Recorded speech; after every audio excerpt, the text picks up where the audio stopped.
Welcome back to Foolproof.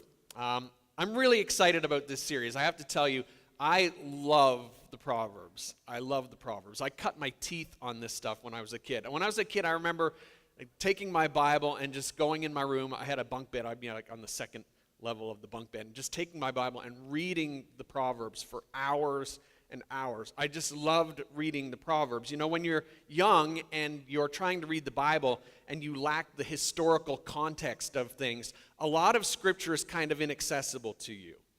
I'm talking like when I was 7, 8, 9, 10 years old. Like, you just don't understand a lot of the historical context, so there's only so much you can get from it. But what I discovered with the Proverbs is that wasn't a barrier. I could leap right in because the book of Proverbs was actually written to kids like me.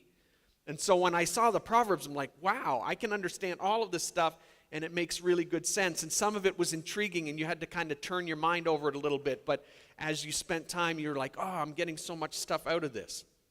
They were directed at young people. And so I read them a lot, and I tried the best that I could to put them into practice and say, let's see if these things actually really work. You know, as a pastor's kid, I had already been taught this concept that you've heard already in this series, the fear of the Lord. And because of that, I respected what God said. I had a deep respect for God, and I really believed that God loved me and that God wanted the best for my life. And so when I read the Proverbs, it was just natural to kind of say, this is from God who is good, and he wants me to have the best life I can have. And so I'm going to take these and I'm going to use them. I'm going to incorporate them into my life. And so I just took them as truth, and they really ended up framing the way that I think. You know, reading verses like, God hates a proud look. Avoiding the wayward woman. So many passages, especially in the first few chapters of Proverbs, that talk about this. Learning when to keep your mouth shut. The Proverbs talks a lot about that. When you're a little kid, some of that's really good wisdom, right? It's like sometimes you need to keep this zipped, and people might actually think that you're smarter than you are. But you open that up, and they're going to know that you're not, right? Wisdom. The importance of honoring your parents is huge in the Proverbs, over and over again. Honor your mother and father. And I thought, well, I'm not exactly sure why, but it sounds like the thing to do. And now as a father who's, experienced this, I'm like, wow, what wisdom that God was giving us. And so I literally built my life on these principles. And I have to be honest with you, I think that I've lived to this point a really great life. When I compare my life to so many people that I know or that I've met over the years, I just have to say, wow, I've had a really great life. And I think that the Proverbs, they've helped a lot with that. The Proverbs are not promises, but they are general truths. They're truths that have stood the test of time, that if you put them into practice, that there'll be some good effects that come about as a result. Things always go wrong in a fallen world, but the Proverbs say that you can actually maximize your chances. You can give yourself a better chance of having good outcomes if you practice certain things. And so I seriously see myself as someone who has benefited a lot from the wisdom of God, particularly as it's found in the Proverbs. Some of you have seen this intro to the book that talks about Lady Wisdom. It's by the Bible Project, and it is fantastic. And it talks about Lady Wisdom, that word wisdom, of course, being that word hakmah. And it's just this powerful concept, and it's so good that you may have seen it already. I want you to see it again before I get into the message this morning, because we're going to talk this morning about Lady Wisdom specifically. So take a look at the video. There are 3 books in the Bible that have come to be called the wisdom literature: Proverbs, Ecclesiastes, and Job. And all of these books are addressing the same set of questions. What kind of world are we living in? And what does it look like to live well in this world? So, how to be good at life. Yeah. So each of these books tackles these questions from a unique perspective, and it's important to understand all of them to get a fully biblical perspective on the good life. So as a thought experiment, you could actually imagine each of these books as a person. So Proverbs would be like this brilliant young teacher, and Ecclesiastes the sharp middle-aged critic, and Job would be this weathered old man who's seen a lot in his day. We're going to start by meeting the book of Proverbs, the brilliant young teacher. And she's not just smart, she's smart about everything: work, relationships, sex, spirituality. She has incredible insights, things you wouldn't see on your own. Yeah, she would be the perfect friend to have around when you need really specific advice. So what makes her so smart? Well, Proverbs can see things that most people don't see. She believes that there's an invisible creative force in the universe that can guide people in how they should live. And you can't see it, just like you can't see gravity, but it affects everything that we do. So what's this force? Well, in Hebrew, it's called chokhmah, and it usually gets translated into English as wisdom. It's an attribute of God that God used to create the world. And chokhmah has been woven into the fabric of things and how they work. So wherever people are making good or just or wise decisions, they're tapping into chokhmah. And whenever someone's making a bad decision, they're working against Hokmah. Right, or as it says in Proverbs chapter 1, the waywardness of fools will destroy them, but the one who listens to wisdom lives in security. So it's like a moral law of the universe. Yeah, it's a cause-effect pattern, and no one can escape it. And Proverbs personifies all of this as a woman. Yeah, Lady Wisdom. Right, and she roams around the earth, calling out, making herself available to anyone who's willing to listen to her and to learn.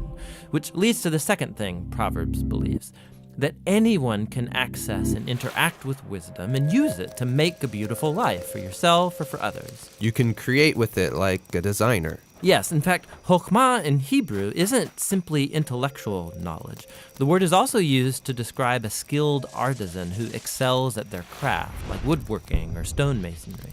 So you show you possess chokhmah when you put it to work and develop the skill of making a good life. Okay, that makes sense. So let's do this. Let's go find some wisdom. But before you do, Proverbs has one more really important thing to consider.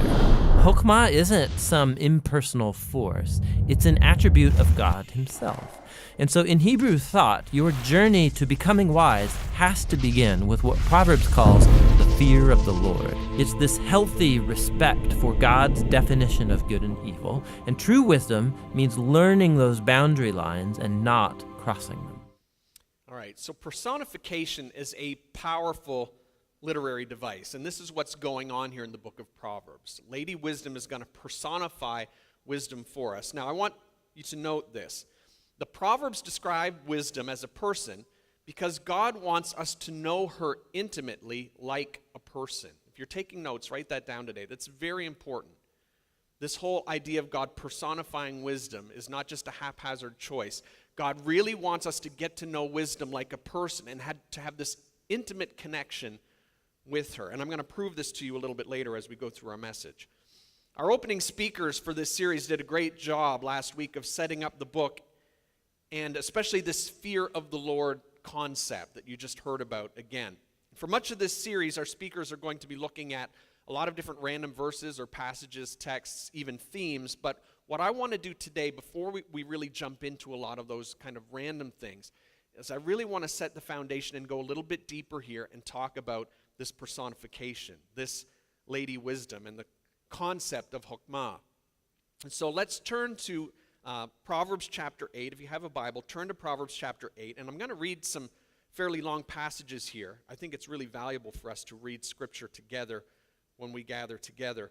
And I want you to see what it's saying here about wisdom and this personification. So let's pick it up. Proverbs chapter 8, starting at verse 1. Remember that this is the picture of a woman, wisdom. Does not wisdom call out? Does not understanding raise her voice? On the heights along the way where the paths meet, she takes her stand. Beside the gates leading into the city, at the entrances, she cries aloud.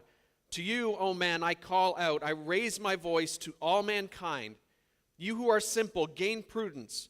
You who are foolish, gain understanding. Listen, for I have worthy things to say. I open my lips to speak what is right.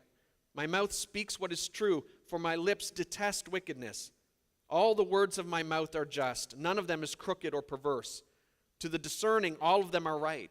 They are faultless to those who have knowledge. Choose my instruction instead of silver, knowledge rather than choice gold. For wisdom is more precious than rubies, and nothing you desire can compare with her. I, wisdom, dwell together with prudence. I possess knowledge and discretion. To fear the Lord is to hate evil. I hate pride and arrogance, evil behavior and perverse speech. Counsel and sound judgment are mine. I have understanding and power. By me kings reign and rulers make laws that are just. By me princes govern and all nobles who rule on earth. I love those who love me, and those who seek me find me. With me are riches and honor, enduring wealth and prosperity. My fruit is better than fine gold. What I yield surpasses choice silver. I walk in the way of righteousness along the paths of justice, bestowing wealth on those who love me and making their treasures full. Let me give you a little background here before we get too deep into this morning. Wisdom here is, of course, being personified as a woman. And it's very interesting. In most languages that you look up that are gender-based languages, they have gender-based nouns in them. The word for wisdom is feminine. Check it out. You can look at a variety of different languages. It's Sophia in Greek, going back a long time, sagesse in French, and sabiduría in Spanish. I don't know if I said that right, but I gave it a shot. All right? Pretty good? All right. Portuguese as well. Similar thing. Okay, so feminine is used for this concept of wisdom. Verses 22 to 31 are very interesting. You've heard wisdom speaking now. She's standing at the gates. She's saying all of this stuff. And now we're going to see some other information. And look here at verse 22 and the following verses and what is said about her. It says, "The Lord brought me forth as the first of his works, before his deeds of old. I was appointed from eternity, from the beginning, before the world began. When there were no oceans, I was given birth. When there were no springs abounding with water, before the mountains were settled in place, before the hills, I was given birth. Before he made the earth or its fields or any of the dust of the world, I was there when he set the heavens in place, when he marked out the horizon on the face of the deep, when he established the clouds above and fixed securely the fountains of the deep, when he gave the sea its boundary so the waters would not overstep his command, and when he marked out the foundations of the earth, then I was the craftsman at his side. I was filled with delight day after day, rejoicing always in his presence, rejoicing in his whole world and delighting in mankind." Some very interesting things going on. It says here that Lady Wisdom was actually brought forth by Yahweh, that Yahweh, the Lord, as we see in the Old Testament, was actually working with wisdom from the very beginning of time. It says there in verse 27, I was there when he set the heavens in place. We see terms like before his deeds of old and appointed from eternity, before the world began. All of this language that wisdom is using to describe, saying, I was there when God started all of this. I predate all of this stuff that you see. The writer is actually using ancient language very similar to what we see in the book of Job, and we've spent some time recently in the book of Job. You remember when God questioned Job with that long pop quiz and started firing questions at him, and he said things like, where were you when I laid the earth's foundation, when I set the limits for the ocean, when I said you can go this far and no further? All of the same language is being used here in relation to wisdom. And so this language also makes the serious student of God's word immediately think of language that was used by the Apostle John, someone else that we've looked at quite a bit recently. He saw how this term Lady Wisdom, Chokmah, is used very similarly to how Christ is spoken of in the New Testament. In the book of Colossians, another book that we've looked at just recently, we remember that Christ is given credit with certain attributes. It says that he is the image of the invisible God, that he's the firstborn over all creation, that everything is created through him, that he is before all things. All of these terms have been used of Christ. So Colossians would have been written at least 20 years before John's writings. And John, who was also familiar with the writers of his day and those philosophers that we talked about in that series, he connects the concepts of Chokmah with the idea of this unifying principle in the universe. You may remember in that series, I got very excited about the concept of the Logos being this cipher, this thing almost like in an Indiana Jones movie that once you insert it, it makes sense of everything. John had this concept, and he's actually connecting it back to these same concepts related to Lady Wisdom. According to historian Stephen Harris, Philo of Alexandria, who lived from about 20 before the Common Era to 50 after, so even during the time of Christ and after, connected the dots between Lady Wisdom and the Logos. In fact, listen to this quote. Philo, a Hellenized Jew writing in Alexandria, attempted to harmonize Platonic philosophy and Jewish scripture. Also influenced by Stoic philosophical concepts, he used the Greek term logos, or word, for the role and function of wisdom, a concept later adapted by the author of the Gospel of John in the opening verses and applied to Jesus Christ as the eternal word, or logos, of God the Father. So guys, this is very, very interesting what's happening here. Some would actually go as far as to say that Lady Wisdom that we're seeing in the Old Testament, in the book of Proverbs, is the pre-incarnate Christ. Some have actually gone so far as to say that the one that we're listening to here, Lady Wisdom, is actually Christ in his pre-incarnate form before he came to us in flesh. Now, it's a legitimate argument because when you think of it, Christ is the second person of the Trinity, right? He is spirit. He has no gender. Prior to becoming human form, he had no gender. And so to be personified in this way is a very interesting concept. Listen furthermore what it says in 1 Corinthians chapter 1. The Apostle Paul says, Jews demand signs and Greeks look for wisdom, but we preach Christ crucified, a stumbling block to Jews and foolishness to Gentiles. But to those whom God has called, both Jews and Greeks, Christ, the power of God and the wisdom of God. And even the way that that's worded seems to be presenting that as a title. Christ, the power of God and the wisdom of God. So maybe the Apostle Paul made this connection as well. You see that? Christ is called the wisdom of God. Now, I'm not going to push this too far, but it is very safe to say, I think, that when we're looking at this advice from Lady Wisdom, we are looking from that same wisdom that John talked about when he talked about this unifying principle, this unifying underlying wisdom that makes sense of the universe when he talked about the Logos. This is all interconnected. It's the one and same wisdom that makes sense of everything that we experience. You know, as Christians, sometimes we get upset when, people do things that are wrong. We're like, why can't they understand? Don't they understand the truth? And, we don't need to worry too much because the truth is that God's built wisdom into the universe. And you can only go so far violating the principles that God's built into the universe before you start to pay the price for it. People will come to discover the wisdom that's in the universe. Christ, of course, is the final embodiment of that wisdom. But it's interesting that God was personifying this wisdom over 1,000 years earlier before the time of Christ. It's very interesting stuff. Well, wisdom has some other friends. Intelligence and understanding in chapter 8, verse 1. In chapter 8, verse 12, it mentions her friend Prudence. And so there are some other maidens, if you will, that are friends with her. The picture is of Lady Wisdom, and she is in lofty places, high places, it says here in chapter 8.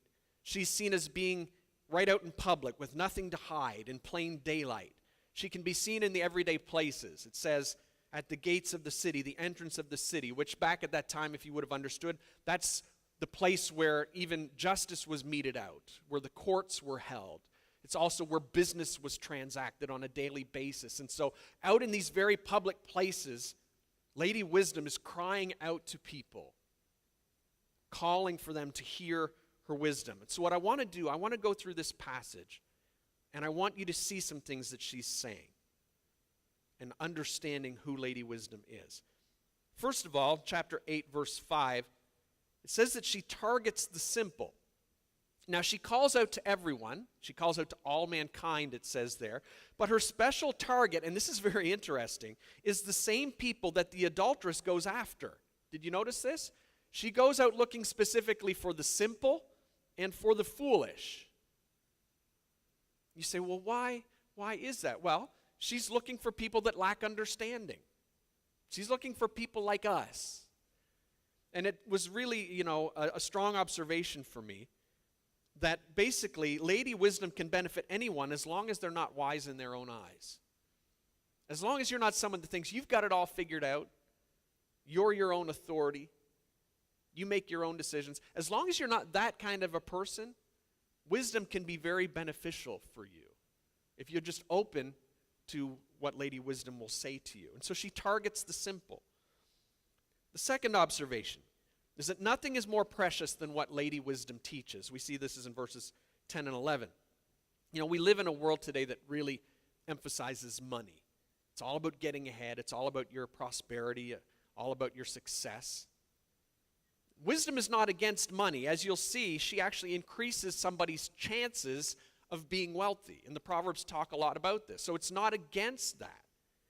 But wisdom teaches that money comes and goes, but things like honor and character and integrity and relationships, these things are more foundational.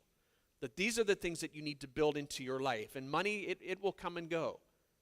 Look at what it says in Proverbs 11, verse 16. It says, a kind-hearted woman gains honor, but ruthless men gain only wealth. All right? It's a good statement. They think that they're gaining all of it, but all they're gaining is wealth. A lot of people today say, well, that's all there is. No, there are much greater things, more foundational things that you need to focus on. Honor is more valuable. It is more enduring. You can lose your wealth and your health and all kinds of things in your life, but if you maintain that foundation of integrity, God actually has something to build upon in your life. Job was a perfect example. He was very wealthy, and he lost everything, but because he had that foundation of integrity, God could build it all back in his life. The third observation here is that wisdom hates pride and perverse speech. In verse 13, we see this. It says, wisdom, must be crying, really, because these are things that we've lost in our culture today. To hate pride, to hate perverse speech. Young people are taught to act prideful and arrogant. You look at any actor or musician or athlete, and it's almost celebrated today to be cocky, to be arrogant. It says here that Lady Wisdom hates these things. Guys, these are things that little kids need to be taught. In chapter 6, if you were to look there, verse 17, it says six things the Lord hates. 7 are an abomination to him. And the first thing that it lists on the list is a proud look, that look of arrogance. He's speaking especially to young people. Guys, young people need to be taught to lower themselves, especially in the presence of wisdom and people that are older and have more experience. Well, wisdom is woven into the universe, and arrogance will bring people down. The same is true of perverse speech, Lady Wisdom says. You hear a lot of people today, they say, why do you make such a big deal over bad words? Are there really bad words? And I understand that concept, right? Context is a big part of everything. But you know what? Words do have meaning, and more so, they reveal the attitude that is inside of our heart. Right? From the abundance of the heart, the mouth speaks, the Bible says. And so the things that we say are important. We need to teach our kids. The words that they use are very important. When people show no restraint in their words, they're forming very damaging patterns. In Proverbs chapter 17, it says, the one who has knowledge uses words with restraint. And so just the discipline, guys, of saying that certain words are going to be off limits, that I'm not going to use certain words, just having that discipline is good for you. The wisdom of the universe is telling you that's good for you. Even when you stub your toe, and right, the natural thing is, just the discipline of that is valuable. In Proverbs 25, it says, like a city whose walls are broken through is a person who lacks self-control. You see, you're going to get to places in your life where you require higher levels of self-control. And if you haven't even learned how to control your tongue in the most simple of situations, what's going to happen when you need the greater levels of discipline? In that place where you just haven't learned to control your tongue or your actions or your desires or any part of your life. This got kind of ridiculous for me when I was a kid. As I got into like junior high, you hear kids starting to use all kinds of different words, right, and language that I knew I wasn't supposed to use, that I knew wasn't God-honoring. And eventually what happens is your friends pick up on this, right? You don't say some of the same words. And once they figured this out, boy, it got a little bit comical. I can actually remember one day in our band class, it wasn't actually the class, it was like before band was starting, and I had a lot of friends there, and we were hanging out, and they weren't doing it to be mean or anything, they just thought it was comical, but they would say this word. And I'm like, no, I'm not going to say that word. Right? No, just say it. Just try it. right? I'm like, I know I can say it. I'm just not going to say it, right? And they would press me, and they would gather around me like in a circle and try to get me to say certain words. And I would just kind of smile and say, it's really funny how this is so important to you. But I'll tell you, what's important to me is that I just set certain disciplines. I'm just not going to use certain words. I have great respect for people who are disciplined with their tongue. And I think, guys, it starts at a young age. We have to teach our kids to be disciplined. The fourth thing we see here is that by wisdom, kings rule and princes govern, it says in verses 15 and 16. The inference here, of course, is not just to any princes or any kings or rulers. It's to good ones. And good ones actually have this wisdom. They've tapped into this wisdom that's in the universe. They are good and just, it says. And it shows up pretty quickly in our society when a ruler who's been empowered and given a certain position lacks wisdom. Doesn't it show up? Boy, it shows up. It's this glaring thing. They have no prudence. They're arrogant. They're shallow. They make laws without weighing the consequences. They just lack wisdom, and it's damaging to everyone under their authority when they lack this. The next thing we see is that wisdom loves those who love her in verse 17. Again, more of this personification is happening. And as I said earlier, now we're seeing it more clearly. This is all about intimacy. Lady Wisdom is saying, I want to have an intimate relationship with you. I want you to know me in a very personal way. You know, every married couple knows that true intimacy requires work. It requires time. It requires energy and effort. It requires hard work. I was looking for some old material this week on my computer and some of my old hard drives. And as I was doing so, I stumbled across an event that happened a couple years ago. It was actually Ted and Michelle Troughton at our Meadowvale campus, Ted and Michelle Troughton's 25th wedding anniversary. They had invited me to go and to officiate this, and Ted surprised Michelle with the event, and it was beautiful. It was just a great thing to witness and to be a part of. And as I was there watching that, it reminded me of this passage, right? That this takes time and work. And you could see as they were there talking and as Michelle was all emotional because Ted had really surprised her, and just the way that they intimately were saying certain things to each other. And I, of course, was standing like this close to them so I could hear while others couldn't the things that they were saying to each other. It was beautiful and it was powerful. Guys, this is the way that Lady Wisdom wants you to connect with her. She wants you to have this intimate connection. She says, I love those who love me, and those who seek me find me. In other words, you have to pursue her like you would any relationship. And if you pursue wisdom like a man pursues his wife, you will reap the benefits of this.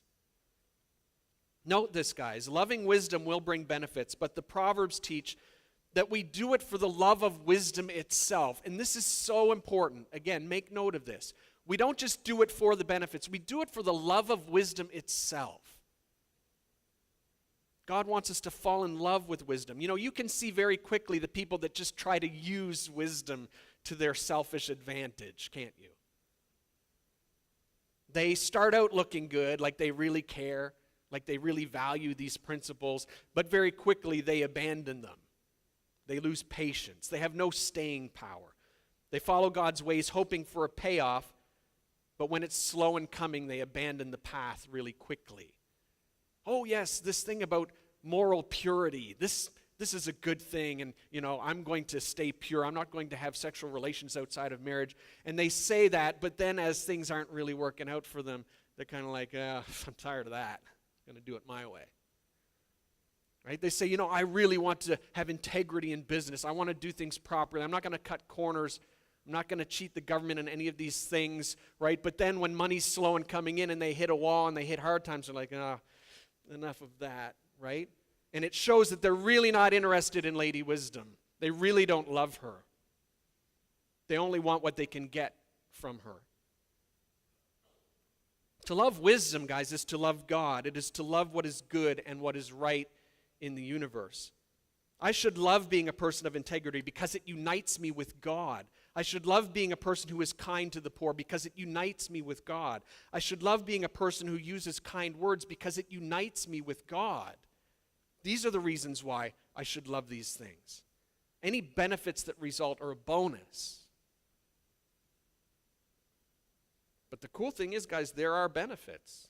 And that's the next thing that we see here in verses 18 to 21. Lady wisdom increases your chances of success. She brings true success and increases your chances of worldly success as well. Let's pick it up, verses 18 to 21. It says, with me are riches and honor, enduring wealth and prosperity. My fruit is better than fine gold. What I yield surpasses choice silver. I walk in the way of righteousness along the paths of justice, bestowing wealth on those who love me and making their treasuries full. Wow. That's powerful language. Guys, never miss the fact that the Proverbs often have this double sense. When it's talking about wealth, it's talking about worldly wealth and eternal wealth. But the eternal wealth is always foundational. It is the guaranteed part of the equation. The worldly wealth, that may come, but it comes and goes. But the foundation is what's guaranteed. You will have true godly success in your life and true spiritual wealth in your life. You know what? It's nice when things go your way. It's nice when, you run into some money. It's nice when you get a good career and you're comfortable in your retirement. These are all wonderful blessings. But I'll tell you what, none of those things compare to the wealth of having, spiritual riches, strong relationships with people, integrity, a great reputation. Wealth doesn't compare with any of those things. Let's jump down to verses 32 to 36. We've read the passage of how wisdom was there in the beginning, but now we go down to verse 32. Listen to what she says. Now then, my sons, listen to me. Blessed are those who keep my ways. Listen to my instruction and be wise. Do not ignore it. Blessed is the man who listens to me, watching daily at my doors, waiting at my doorway. Do you see that? The anticipation, just hungering for wisdom. For whoever finds me finds life and receives favor from the Lord, but whoever fails to find me harms himself. All who hate me love death. And so we see the eternal view of wealth brought into focus in these verses. She uses words like blessed, life, favor from the Lord. All of these powerful terms. So note this, guys. There are many people who have wealth who are not blessed, who have no life, and who have not found favor with the Lord. Don't ever forget this. I know that wealth is the thing that everybody's going after in our society, but there's many people who have wealth that have not really been blessed, who do not have a life, and have not found the Lord's favor. And those are the things that you want. That's what Lady Wisdom is telling us. That's the stuff to go after. The next thing here is Lady Wisdom actually issues a warning in verse 36. She says, but whoever fails to find me harms himself. All who hate me love death. Guys, listening to Lady Wisdom is personal. And what she's saying now here is not listening to her is personal as well. When you ignore wisdom, as she calls from her high places, as she tries to impart her life-giving wisdom to you, you can't just say, well, I'm just politely saying, thanks, but no thanks, Lady Wisdom. That's not what's going on. It's personal. You're rejecting her. This is what she's saying. You're insulting the wisdom of the universe and the God who has built this wisdom into it. You will pay a high price for it. You will pay with the death of your dreams, with the death of your happiness, with the death of your very soul, she says. You will pay for this. But Lady Wisdom isn't about threatening. It's really not her motive. She's actually very nice. She's just telling you the truth.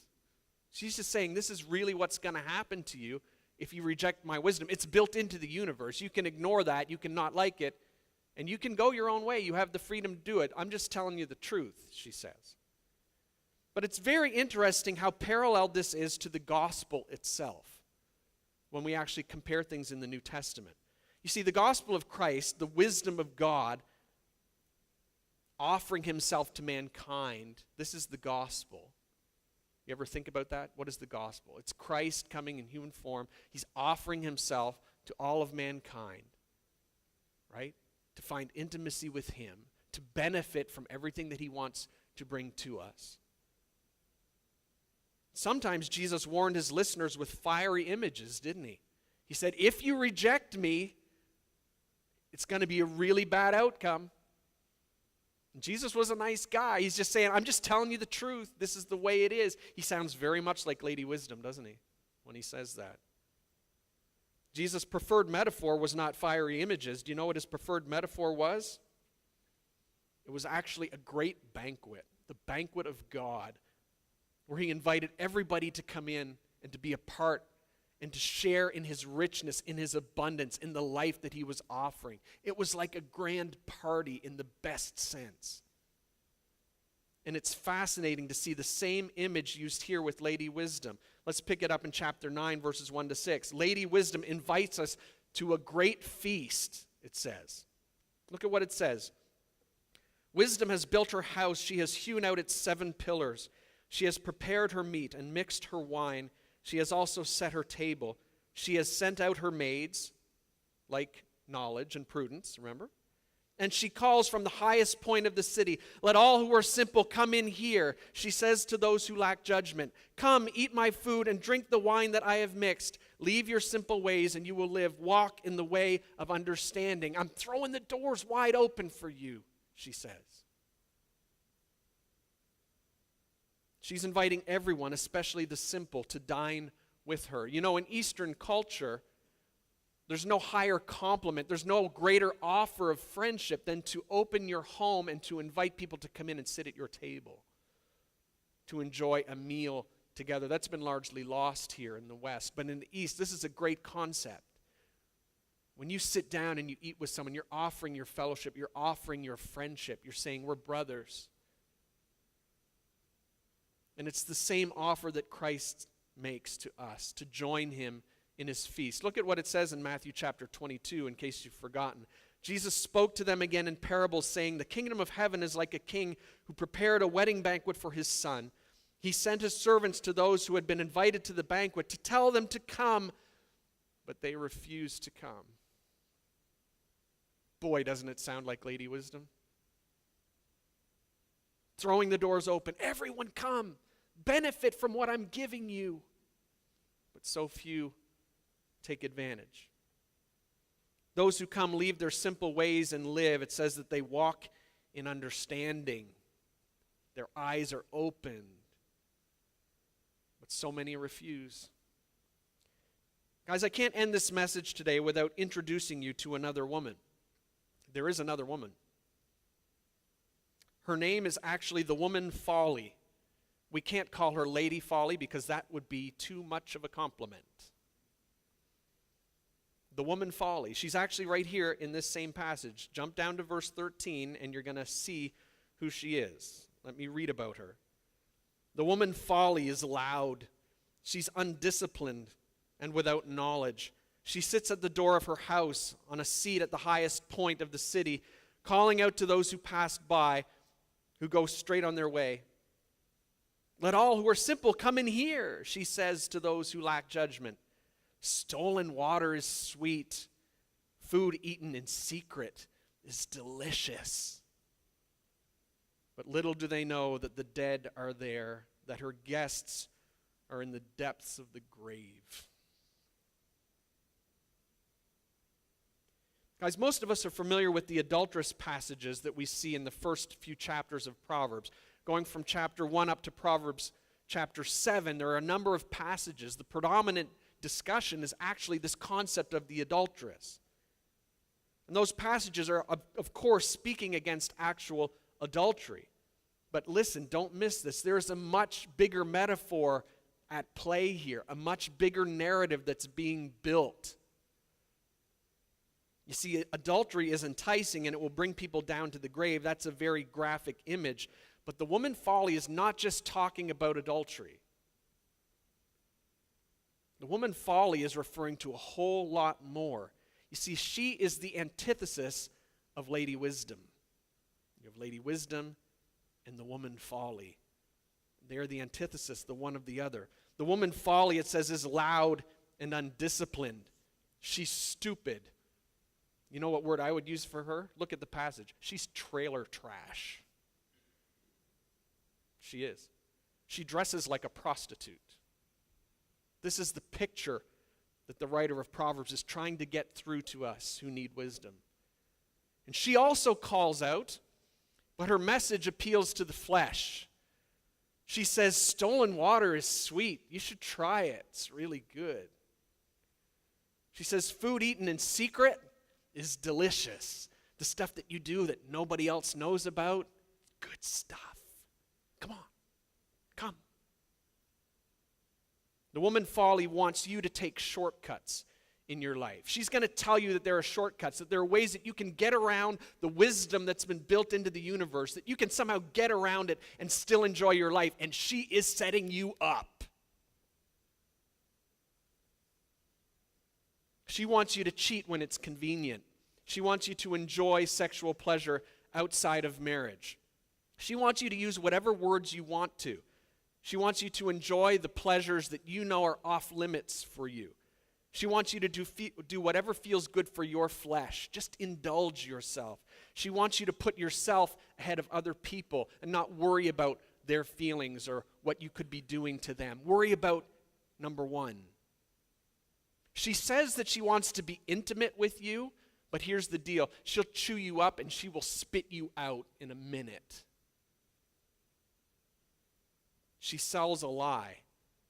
You see, guys, you can't cheat the universe. God has built wisdom into it.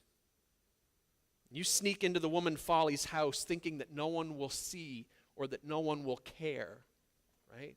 Just going to sneak off. Going to try to circumvent the wisdom that God's built into the universe. Going to try to get around Lady Wisdom here. But verse 18 says, little do they know that the dead are there, that her guests are deep in the realm of the dead. And you follow her path, you will take everything that is good, everything that is right, everything that is beautiful in life, and you will throw it away. And your life will be like the walking dead. Guys, I hope you've already decided who you want to get intimate with. This is going to be a great series. Join us again next Sunday. We're going to get into some of this wisdom.